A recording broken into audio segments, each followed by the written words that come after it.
안녕하세요. 반갑습니다. 오늘 살펴볼 기업은 광동제약입니다. 의약품 개발 제약회사로 알려져 있죠. 코스피에 상장한 중견 기업입니다. 서울시 서초구에 본사가 있고요. 재무제표를 중심으로 어떤 기업인지 살펴보겠습니다.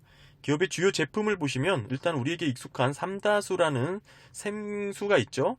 매출액 비중이 32%를 차지해서 높은 수준에 있습니다. 다음은 기타 500, 11.5% 순이고요. 기업의 이제 매출 구조가 기타 상품 제품 등 단순 유통 매출이 24%를 차지하고 있는 부분도 있네요. 사실 이 정도면 제약회사라고 보기보다는 음료회사 아닌가 싶은 그런 제품 구성을 갖추고 있습니다. 의약품을 보시면 직접 만드는 항암제류나 베니톨류는 매출액 비중이 상당히 낮습니다. 항암제류가 2.6%고요. 베니톨류가 1.1%죠. 의약품에서 매출액이 높은 백신류는 매출액 비중이 8%이긴 하지만 다른 제약회사 제품을 갖다 이제 단순 유통 판매하는 상품이라는 거죠. 결국 마진율이 낮을 수밖에 없을 것이고요. 다음은 이제 기업의 이제 내수 수출 비중을 한번 살펴보면요. 기업은 이제 내수 위주의 영업 구조를 갖추고 있습니다. 수출은 상당히 미비한 것으로 확인이 되었고요. 해외 시장에서 인정받을 만한 제품 라인업을 보기에는 부족해 보였습니다. 제약회사이니까 연구개발에 대한 비중을 살펴봐야겠죠. 핵심 연구 인력이라고 공개를 했는데요. 물론 훌륭하신 분들이죠. 하지만 투자자 입장에서는 연구 개발에 집중하고 있는 기업의 모습이라고 보기에는 조금 부족한 느낌이 없지 않아 있습니다. 인력 보강이라든지 기타 등등 또 핵심 연구 인력들이 좀 더 보강이 되어든지 좀 많아야 돼야 되지 않을까라는 생각을 갖고 있고요. 현재 연구 개발하고 있는 실적이 총 3가지로 이렇게 공시를 했는데요. 하나는 결국에는 이제 제품 개발이 보류가 되었고요. 나머지 2개 중 하나는 비만 치료제고 여성 관련 치료제 이렇게 각각 있는데요. 지난 한 해 동안 우리나라 바이오 열풍이 상당히 뜨거웠죠. 광동제약은 상당히 잠잠했는데 그럴 만한 이유가 있다고 생각합니다. 시장에서 주목받지 못한 그런 부분이 있다고 이렇게 보여지고요. 연구개발 비용 보시면 1.4%입니다. 매출액 대비 비중이 상당히 낮은 것이죠. 일반적인 제약회사들이 10% 이상을 연구개발에 지출하고 있는데 지금 광동제약 같은 경우에는 상당히 낮은 비율을 갖고 있습니다. 게다가 연구개발에 집중하고 있는 기업들은 매출액의 15에서 20% 정도까지도 투자하는데요. 지금 상당히 낮은 수치라는 거 다시 한번 확인할 수 있었고요. 연구개발에 대한 의지를 엿볼 수 있는 부분이죠. 비중이 낮다고 볼 수 있습니다. 의약품 개발 쪽보다는 음료 제조, 유통에 집중하고 있는 구조라는 것을 이해할 수 있습니다. 개발비로 잡힌 부분은 없고요. 주요 제품, 이제 기업의 이제 제품의 현황에 대해서 요약을 해보면 일단 기업은 내수 위주로 구성된 제품 영업을 집중하고 있다. 삼다수, 비타500 등의 이제 제품이 있는 거죠. 현재 연구개발하고 있는 실적은 있지만 시장에서 충분히 기대감을 받고 있는 것으로는 보이기 어렵다라고 이렇게 정리할 수 있을 것 같습니다. 제약회사 연구개발 비중이 타 기업들에 비해 낮은 수준으로 잡혀 있다. 그래서 연구개발비에 대한 지출이 상당히 좀 낮은 수준이다라는 것을 확인했습니다. 개인적인 생각이지만 제약회사라는 느낌보다는 음료회사에 대한 느낌이 좀 있고요. 물론 음료회사가 나쁘다는 뜻은 아니죠. 수익이나 실적 등 세부적인 내용을 살펴봐야겠지만 이익률이 상당히 낮을 것으로 예상이 되고요. 계속해서 살펴보겠습니다. 이제 본격적으로 2021년 반기 보고서를 적용해서 재무제표를 중심으로 살펴보겠습니다. 먼저 기업의 자산은 꾸준히 증가하고 있는데요. 2020년 대비 약 3% 244억 원 증가하여 8,551억 원 기록하였고요. 부채 자본 모두 증가했습니다. 부채도 5% 증가, 자본도 1% 74억 원 증가하였습니다. 2021년 2분기 기준 기업의 부채 비율은 68%고요. 유동 비율은 189%입니다. 재무 안전성은 상당히 우수합니다. 부채 비율을 꾸준히 관리하고 있는 것으로 보이고요. 77%를 넘어서지 않고 있습니다. 유동 비율도 150% 이상으로 단기 차익금의 상환 능력이 우려가 전혀 없는 수치죠. 안정적인 부분이라고 확인할 수 있습니다. 광동제약 자산 세부 구성 보시면 기업의 자산은 매출 채권이 가장 높았고요. 전체 자산 중 33%를 차지하였습니다. 2020년 대비 9% 222억 원 증가하여 2,787억 원 기록했고요. 다음은 재고자산이 전체 자산의 20%를 차지하여 1,682억 원 기록했습니다. 그리고 유형자산 16%, 장기 투자자산 10%, 단기 투자자산 8%, 장단기 투자자산이 18%나 되죠. 현금 및 현금성 자산 7%, 뭐 이런 순으로 이렇게 자산 구성이 되어 있고요. 매출 채권부터 디테일하게 살펴보겠습니다. 매출 채권 증감률을 매출액 증감률과 비교해 보시면 2016년, 2018년까지 이 부분 확인하시고 2019년, 2021년 2분기까지 매출채권의 증가가 두드러졌다라는 거 체크할 수 있습니다. 매출액의 증가율은 어느 정도 떨어지고 있는 가운데 매출채권이 증가한 부분이라고 볼 수 있죠. 매출액은 이제 감소하고 있는 와중에 매출채권이 증가했다 이렇게 볼 수 있습니다. 매출채권에 잡힌 대손충당금의 비율을 연도별로 살펴봤습니다. 매출채권 대손충당금 비율이 2015년도부터 꾸준히 하락하여 2021년 2분기 기준 0.9%까지 낮아졌습니다. 그만큼 매출 채권에서 차감되는 대손충당금이 적어졌다라는 뜻이죠. 못 받을 수 있을 것 같은 매출 채권이 줄어들었다는 것이기 때문에 긍정적인 포인트입니다. 다만 이제 비유동 매출 채권의 대손충당금은 급격하게 늘어났습니다. 2020년 들어서 3.3에서 6.6%까지 증가했는데요. 비유동이죠. 아무래도 이제 좀 1년 이상 되는 매출 채권 같은 경우에는 못 받을 가능성이 좀 높아졌다라고 이해할 수 있는 부분이죠. 하지만 이 전체 비유동 매출 채권에 대한 비중이 상당히 작기 때문에 우려할 만한 수준은 아닙니다. 다음은 매출 채권 다음으로 많았던 자산이 이제 재고 자산이었는데요. 그래프 보시면 2016년부터 꾸준히 매출액 증감률보다 재고 자산의 증가율이 컸습니다. 즉 특히 2019년의 경우 매출액은 5% 증가에 그쳤지만 재고 자산은 무려 28%나 증가하여 그 차이가 크게 났는데요. 이후 간격이 좁아지긴 했지만 2021년 2분기 비슷한 수준을 기록하였습니다. 2016년부터 꾸준히 재고자산이 쌓이고 있는 모습으로 볼 수 있고요. 재고자산 회전율을 보시면 2015년 9회에서부터 꾸준히 낮아져서 2021년 6회까지 낮아졌습니다. 위에서 살펴봤던 그래프와 비슷하게 재고자산 관리가 계속해서 나빠지고 있다라고 볼 수 있는 수치죠. 하지만 그럼에도 2021년 2분기 6회라는 수치는 일반적인 재고관리 자산 수준에서 보면 그렇게 부정적인 수치는 아닙니다. 보통 6회 이상을 재고자산 관리에 효율적이라고 이제 평가를 하는 수치이기 때문에 그렇습니다. 물론 기업과 산업, 제품의 특성을 감안해야 하는 게 중요한 것이고요. 중요한 것은 기업의 재고자산 회전율이 계속해서 감소하고 있다는 것이죠. 그 부분을 놓쳐서는 안 되겠습니다. 재고자산 회전율이 계속해서 감소하고 있다는 거 확인했고요. 아직까지는 괜찮은 수치라고 볼 수 있지만 4회 이하로 떨어진다면 다소 우려스럽겠죠. 아직까지는 특별히 재고자산에 문제가 없어 보이긴 하지만 중요한 것은 계속해서 수치가 낮아지고 있다는 겁니다. 계속해서 살펴보겠습니다. 다음으로 자산 비중이 높았던 건 장단기 투자 자산입니다. 기업은 약 1,600억 정도의 투자 자산이 있었는데요. 전체 자산의 약 19% 수준이죠. 세부 내역으로는 금융자산 단기손익, 기타 포괄 금융자산 등으로 이렇게 이루어졌고요. 장단기 투자 자산에 이제 어디에 투자를 했는지 세부 내용을 확인해 보는 게 좋은데 자세하게 공개하진 않았습니다. 기업이 이제 어떤 기업에 투자를 했는지 세부적인 것까지는 공개하지 않았는데요. 보시는 것처럼 지분 상품이라고 주식이겠죠. 이렇게 표현한 부분이 있고 채무 상품, 사채 등이겠죠. 이렇게 있습니다. 어떤 회사에 직접 투자를 했는지는 디테일하게 공개하지 않았기 때문에 다소 아쉬운 부분이라고 할 수 있고요. 그래도 이제 가능한 한 관계기업 투자를 이제 먼저 봤는데요. 지분법 적용을 받는 관계기업의 현황을 확인해 보면 이제 투자 조합들이 대부분이죠. 이렇게 관계기업들의 이제 실적이 어떤지 보면 지분법 손익으로 보시게 되면 실적이 간단하게 투자 실적 보시면 계속해서 적자를 기록하는 거, 적자 폭이 깊어지고 있다는 거 확인할 수 있습니다. 기업의 규모에 비해서 미비한 수준이라고 할 수는 있지만 아무래도 지분법 투자 실적이 나빠지고 있다는 것은 확실하게 나타나고 있죠.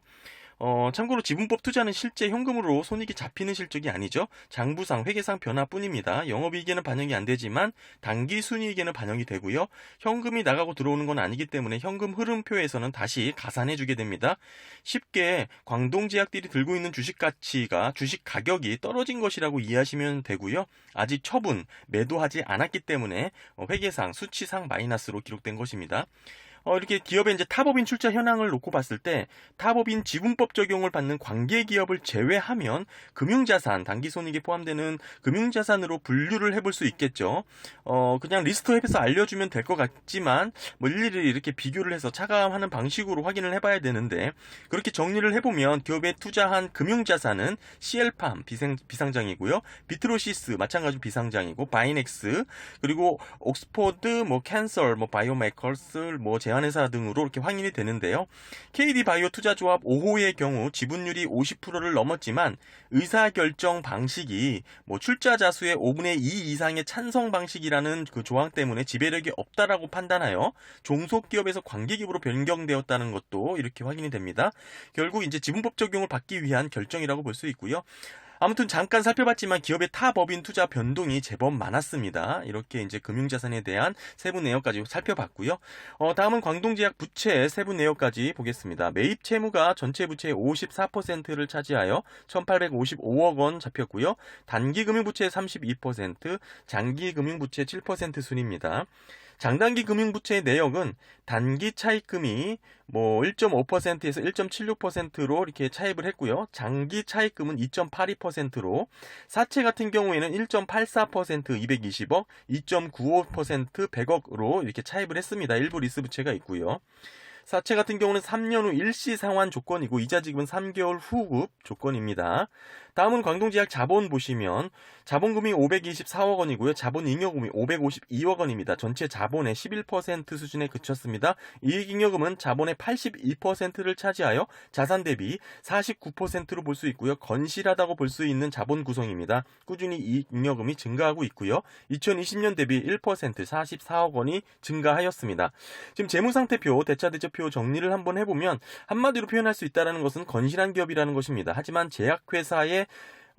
제약회사라는 뭐 이런 이미지가 있지만 생수 매출이 가장 많았다라는 거, 그리고 광동제약 유통만 이용하는 실적이라 마진율이 상당히 낮겠죠. 그 외 비타 500 등 음료 매출 비중이 높아서 제약회사기보다는 음료회사로 접근하시는 게 좋을 것 같다라는 생각을 가졌고요. 음료 매출 내수 위주의 기업이라는 것을 놓치지 말아야 될 것 같습니다. 해외 수출 등 시장 확대가 제한적일 테고요. 의약품 개발 관련하여 매출액 비중상 상당히 낮은 1%를 연구개발비로 쓰고 있다는 점도 확인하셔야 될 것 같고, 기업이 이제 제약 제품은 대부분 다른 제약사의 이제 판매를 위탁받아서 한다는 점에서도 성장 가능성을 높게 보기에는 다소 부족한 면이 없지 않을까 생각하는 부분입니다. 기업이 전반적으로 의약품 연구 개발에 집중하는 모습은 아니었습니다. 현재 자체 신약 개발하고 있는 것이 바이넥스에 투자해서 신약 개발하는 방식을 통하고 있습니다. 그렇게 지금 신약 개발하고 있는 것이 두 건이 있었는데요. 비만 치료제와 여성 관련 치료제가 있었죠. 비만 치료제는 2상이 완료되었고 여성 관련 치료제는 가교 3상 임상 진행 중이죠. 오랫동안 건실하고 안정적으로 운영해온 중견기업의 전형적인 모습이라고 할 수 있지만 미래 성장 가능성에 대해서는 다소 조금 자산 구성 면에서는 좀 다소 부족한 면이 아니었을까 보여지고요. 계속해서 본격적인 실적과 비용 구조, 현금 흐름까지 살펴보면 어느 정도 더 깊게 기업을 이해할 수 있을 것 같습니다. 많은 분들이 광동제약이 저평가되었다고 이렇게 관심을 갖고 계신 것 같은데 저평가가 될 만한 이유가 있는 건지를 살펴보는 게 핵심이겠죠. 하여튼 기업의 손익계산서, 현금 흐름서 계속해서 살펴보겠습니다. TTM은 2021년 2분기, 최근 4분기를 적용했다라는 거 말씀드리고요. 매출액 증감을 보시면 2019년 이후 매출액 성장이 0%내를 기록하며 성숙 단계로 들어선 것을 보실 수 있는 패턴이죠. 2015년 매출액의 급격한 증가는 코오롱 글로벌로부터 MRO 사업 부분 크로아이 플랫폼을 지분 인수하면서 발생한 매출액 증가분입니다. 당시 인수와 함께 매출액 1조를 돌파하는 기염을 보였고요. 하지만 코리아이 플랫폼의 이익률이 상당히 낮았죠. 1%대라고 알려져 있어 매출의 대부분을 차지하고 있지만 덩치만 커졌다는 비판도 있었습니다. 기업 이성장이 정체되어 있는 전형적인 모습을 보여주고 있는 패턴입니다. 마진율을 보시면 매출 총이익률이 TTM 21%를 기록했고요. 2014년도 37%에서 지속적으로 감소하고 있는 추세를 보이고 있습니다. 매출액 증감이 정체되어 있다고 볼 수 있는 거죠. 매출 총이익률의 하락이 더욱 우려스러운 부분이라고 볼 수 있고요. 지난 사업년도 꾸준히 하락하다 2018년 이후 20%에서 21%를 유지하고 있는 모습을 보이고 있습니다. 판관 비율도 비슷한 패턴으로 움직이고 있고요. 결국 영업이익률은 2014년도 10%에서 TTM 3%까지 떨어졌습니다. 이익률이 상당히 낮죠. 기업의 매출액은 TTM 1조 2,475억 원을 기록했지만 영업이익률은 396억 원, 당기순이익은 326억 원에 그쳤습니다. 상당히 이익마진이 낮은 기업의 구조입니다. 2020년 대비 기업의 영업이익과 당기순이익 모두 감소했습니다. TTM 기준으로 감소했고요. 영업이익은 15% 70억 원 감소, 당기순이익은 28% 130억 원이나 감소했습니다. 지금 2019년 당기순이 227억 원에서 2020년 456억 원으로 급격하게 늘어난 부분 한번 살펴보면 도움이 되는데요. YY 기준으로 101% 230억 원이나 증가했죠. 영업이익의 차이는 그리 크지 않지만 당기순이익에서는 크게 차이가 나서 한번 살펴보면 기업을 이해하는 데 도움이 되실 겁니다. 그 원인을 보시게 되면 금융자산, 당기순이익, 평가, 이익 때문인데요. 197억 원이 잡혔죠. 결국 금융수익에 2019년 50억 원, 2020년 242억 원으로 잡혔기 때문입니다. 결국 광동제약은 금융자산 투자 비중이 높았던 기업이라는 것을 놓쳐서는 안 되겠죠. 금융자산, 당기손익, 평가이익은 사실 실제 현금이 들어온 수익이 아닙니다. 계속해서 말씀드리지만 회계상, 장부상 수익일 뿐이죠. 처분이익, 실제 현금으로 들어온 이익은 고작 4억 원에 불과했고요. 2019년 당기순이익 227억 원, 2020년 456억 원으로 증가한 원인은 결국 금융자산, 당기손익의 평가이익 때문이라는 겁니다. 보유한 주식의 가치가 상승했다고 볼 수 있는 거고요. 보수적인 투자자라면 이런 단기순이익으로 기업을 평가하진 않죠. 지금까지 살펴봤던 기업들 중 이런 유형의 기업들은 주가는 대부분 하락 추세였습니다. 물론 반짝반짝할 수는 있겠지만 그렇게 펀더멘털이 긍정적이라고 보기에는 제한적일 수 있는 거죠. 왜냐하면 기업의 영업 본질의 가치가 매력적이어야 하는데 기업이 투자한 금융자산의 실적, 회계상 실적이죠. 이런 실적으로 당기순이익을 올리는 것은 투자자들도 바람직하게 보고 있지 않다라고 생각합니다. 계속해서 살펴보시면 아시겠지만 기업이 엄청 영업으로 돈을 잘 벌어서 현금 부자로 기업이라면 모르겠지만 그런 모습도 아니라면 말이죠. 더 심각하다고 할 수 있죠. 매출액에서 영업이익 그리고 당기순이익으로 이어지는 부분이 평이하죠. 영업이익률이 낮은 게 확 그래프에서 들어오고요. 영업의 수익에 대해 확대해 보시면 위에서 살펴본 금융수익에 대한 내용이 있습니다. 2019년 50억 원, 2020년 243억 원으로 증가하였고요. TTM 다소 하락하여 212억 원이 기록하였습니다. 금융비용은 눈에 띄게 증가했고요. 2020년 72억 원에서 TTM 113억 원으로 증가했습니다. 이렇게 영업이익에서 당기순이익으로 이어지는 기타 외손익, 금융손익 등을 특별히 증가하거나 감소하였다면 세부 내역을 살펴보는 게 좋습니다. 재무제표를 깊게 들여다보지 않는 분들이 주의해야 하는 포인트인데요. 금융자산 평가이익 190%를 잡혔기에 엄청난 실적이라고 이해하시면 안 된다는 거 계속해서 알려드리고요. 실제 현금이 들어온 소익이 아니라는 평가상 이익이라는 것을 놓쳐서는 안 됩니다. 보유하고 있던 주식 가치가 197억 원이라는 건데요. 주식이라는 게 오를 때도 있고 떨어질 수도 있기 때문에 감안해서 이해하시고 평가하시는 게 좋습니다. 그래서 영업 현금 흐름에서는 금융자산 평가손익 197억 원을 다시 차감해 주는 거죠. 실제로 현금이 들어오지 않았기 때문에 다시 빼주는 겁니다. 게다가 기업은 금융자산 당기손익 공정가치가 수준 1 평가로만 받은 게 아닙니다. 즉 시장에 상장되어 누구나 인정하는 가격 평가를 받은 게 아니라는 거죠. 특히 수준 3 공정가치로 받은 자산이 236억 원이나 됩니다. 수준 3단계 평가가 문제가 된다는 의미는 아니지만 가격이라는 것은 사실 공개된 시장에서 공정하게 절대 다수에 의해서 평가를 받아야 함에도 그렇지 않다라는 뜻이니 투자자들은 감안해서 이해하셔야 하는 부분입니다. 저는 수준 3단계 공정가치를 그대로 받아들이지는 않습니다. 상당히 보수적으로 평가하여 나름대로 이해하는데요. 제가 계속해서 금융자산 당기손익 을 설명할 때 주식이라고 말씀드렸는데 상장이 되어 거래가 되는 주식은 수준 1단계라고 보시면 되고요. 나머지는 그렇지 않다고 보시면 됩니다. 광동제약의 금융자산, 당기손익이 포함된 금융자산은 수준 2, 수준 3단계로 평가받은 자산의 비중이 더 높습니다. 이거 놓쳐서는 안 될 부분이죠. 다음은 EPS입니다. 위에서 살펴봤지만 금융자산이 가치가 반영된 당기순이익이기 때문에 이렇게 계산된 EPS라는 것은 어느 정도 감안하셔서 보시는 게 좋습니다. 저 같은 경우에 이런 기업의 경우 개인적으로 OPS로 보는 게 적절하다고 생각합니다. 아무튼 2020년 TTM의 반짝 증가는 없었겠죠. 이렇게 금융자산에 반영된 당기순이익으로 계산된 EPS를 감안해서 봤다면 이렇게 반짝 실적은 없었던 것으로 보는 게 리즈너블하다고 보여지고요. 2017년, 2019년도와 비슷한 수준에서 움직였을 것 것이라고 생각합니다. 다음은 이제 영업 현금 흐름이다. 가장 중요한 부분이죠. 2018년도부터 뚜렷하게 하락하는 것을 확인하실 수 있습니다. 위에서 살펴봤을 때 영업이익, 당기순이익이 반짝 상승했던 모습은 있었지만 지금 영업 현금 흐름으로 놓고 봤을 때는 뚜렷하게 하락하고 있는 거 확인하실 수 있고요. 2018년 531억 원에서 TTM 175억 원으로 67% 355억 원이나 하락했습니다. 당기순이익 기업이 어느 정도 관여할 수 있는 여지가 있지만 사실상 영업 현금 흐름 그럴 수가 없죠. 계좌에 현금이 찍혀야 하는 거라 투자자분들 제일 중점적으로 들어봐야 한다는 수치입니다. 현금 흐름 분석 패턴을 보시면 영업으로부터 벌어들이는 수익은 계속해서 쪼그라들고 있는데 투자 활동은 늘어나고 있습니다. 돈을 못 버는데 어디 투자를 하는지 확인해야겠죠. 그것이 기업의 미래라고 할 수 있기 때문입니다. 2020년도 부족한 자금을 조달하고 있는 것으로 나왔는데요. 투자 현금 흐름 보시면 금융자산 취득이 크게 늘었습니다. 2020년 756억 원에서 TTM 2350억 원으로 211% 1593억 원이나 증가했습니다. 금융자산 처분도 있으니까요. 순 증가분은 658억 원이나 되고요. 영업으로 현금을 그만큼 벌어들이지 못하죠. 당연히 자금을 조달해야 됩니다. TTM 100억 원가량의 재무활동으로 자금을 조달했습니다. 타인 자본이죠. 결국 부채라고 볼 수 있는데 기업의 카펙스 투자가 아닌 금융자산 투자에 집중했다는 게 좀 이렇게 부정적으로 볼 수 있는 부분이죠. 기업 입장에서도 이미 기업의 본질, 영업 활동은 성숙 단계가 아니나 이렇게 판단했다고 내릴 수 있는 부분이기 때문이죠.